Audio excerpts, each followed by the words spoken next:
ହୀରାକୁଦ ନଦୀବନ୍ଧ ବିଷୟରେ ଆଜି ଆମେ ଜାଣିବା। ଏହି ହୀରାକୁଦ ନଦୀବନ୍ଧ ଓଡ଼ିଶାର ଏକ ପ୍ରମୁଖ ନଦୀବନ୍ଧ, ଯାହା ମହାନଦୀ ଉପରେ ନିର୍ମିତ ହୋଇଛି ଏବଂ ଭାରତର ସର୍ବବୃହତ କୃତ୍ରିମ, ଯାହା ମଣିଷ ତିଆରି କୃତ୍ରିମ ହ୍ରଦ ସୃଷ୍ଟି କରିଛି ଏବଂ ଏସିଆର ସର୍ବବୃହତ କୃତ୍ରିମ ହ୍ରଦ ଏବଂ ବିଶ୍ୱର ସର୍ବବୃହତ ମାଟି ତିଆରି ନଦୀବନ୍ଧ।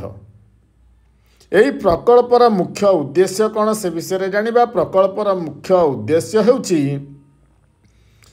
ଜଳସେଚନ, ବନ୍ୟା ନିୟନ୍ତ୍ରଣ ଏବଂ ଜଳ ବିଦ୍ୟୁତ ଉତ୍ପାଦନ।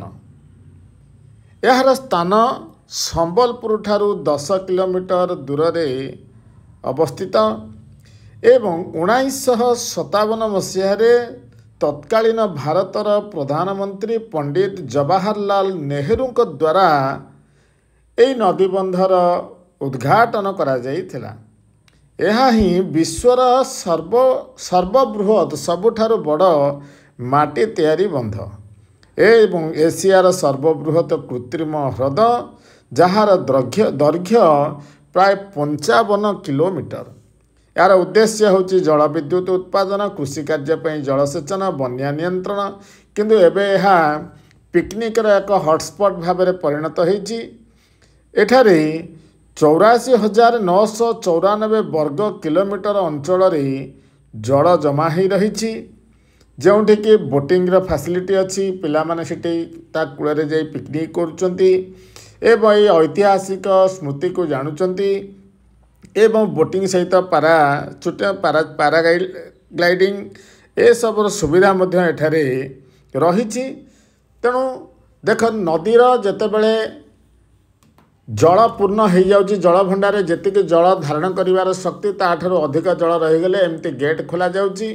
ଗେଟ୍ ଖୋଲିକି ଯେତେବେଳେ ଜଳ ନିଷ୍କାସନ କରାଯାଉଛି, ଦେଖ ସେ ଜଳ ଏଠାରେ ତ ଦେଖ ସେ ଜଳଭଣ୍ଡାରରେ ମଧ୍ୟ ଯେଉଁ ଗଚ୍ଛିତ ଥିବା ଜଳରେ ବୋଟିଂର ଫ୍ୟାସିଲିଟି ଅଛି, ପାରାଚ୍ୟୁଟ୍ ଅଛି। ପିଲାମାନେ ପାରାଚ୍ୟୁଟ୍ରେ ମଧ୍ୟ ମଜା ନେଇପାରିବେ, ବୋଟିଂର ମଜା ନେଇପାରିବେ ଏବଂ ତାରି କୂଳରେ ଆମର ପିକନିକ୍ କରିପାରିବେ, ଭୋଜି କରିପାରିବେ ସାଙ୍ଗ ହେଇ ବହୁ ବାଟରୁ ଏବଂ ଏଭଳିକି ଓଡ଼ିଶା ବାହାରୁ ଭାରତର ବିଭିନ୍ନ ପ୍ରାନ୍ତରୁ ଲୋକମାନେ, ପିଲାମାନେ ମଧ୍ୟ ହୀରାକୁଦ ନଦୀବନ୍ଧ ଯୋଜନା ଏବଂ ହୀରାକୁଦ ଡ୍ୟାମ୍ ଦେଖିବାକୁ ଆସୁଛନ୍ତି। ତେଣୁ ନିଶ୍ଚିତ ଭାବରେ ସମୟ ମିଳିଲେ ହୀରାକୁଦ ନଦୀବନ୍ଧ ଯୋଜନାକୁ ଦେଖନ୍ତୁ ଏବଂ ଏଠାରେ ମଧ୍ୟ ଗାନ୍ଧୀ ମିନାର ଅଛି। ଗାନ୍ଧୀ ମିନାର ଉପରୁ ହୀରାକୁଦର ଦୃଶ୍ୟ, ହୀରାକୁଦ ବନ୍ଧର ଦୃଶ୍ୟ ଅତୀବ ମନୋରମ, ଯାହାକି କେବେ ହେଲେ ଭାଷାରେ ବର୍ଣ୍ଣନା କରିହେବ ନାହିଁ। ନିଶ୍ଚିତ ଭାବରେ ସେ ଜାଗାରେ ଉପସ୍ଥିତ ହେଇ ଗାନ୍ଧୀ ମିନାର ଉପରୁ ଦର୍ଶନ କଲେ ତା'ର ଦୃଶ୍ୟ ନିଆରା। ଦେଖ, ଜଳ ଭଣ୍ଡାରରୁ ଯେତେବେଳେ ଜଳ ଛଡ଼ାଯାଉଛି, ସେ ଜଳ କେମିତି ଧୂଆଁ ଆକାରରେ ପୁରା ବନ୍ଧ ଯାଏଁ ଉଠି ଯାଉଛି। ଧୂଆଁ ଆକାରରେ ଦେଖ, ପରିଷ୍କାର ସବୁଆଡ଼ ଧୂଆଁ, ଜଳ ମୋଟେ ଦେଖାଯାଉନି। ତେଣୁ ଜଳର ଫୋର୍ସ ବା ଜଳର ଏତେ ଶକ୍ତିରେ ଆସୁଛି ଜଳ ଯେ ତାହା ଧୂଆଁ, ଚାରିଆଡ଼େ ଧୂଆଁ ସୃଷ୍ଟି କରୁଛି। ଏ ମଧ୍ୟ ଏକ ଅଲୌକିକ ଦୃଶ୍ୟ, ଯାହାକୁ ନିଜ ଆଖିରେ ନ ଦେଖିଲେ ବିଶ୍ୱାସ କରିହେବନି। ଭିଡ଼ିଓ ତ ତୁମେ ଜାଣିପାରୁଥିବ। ତାପରେ ସେ ଜଳ ଧୀରେ ଧୀରେ ଚାରିଆଡ଼କୁ ବହିଯାଉଛି। ମହାନଦୀ, ଓଡ଼ିଶାର ସର୍ବବୃହତ ନଦୀ।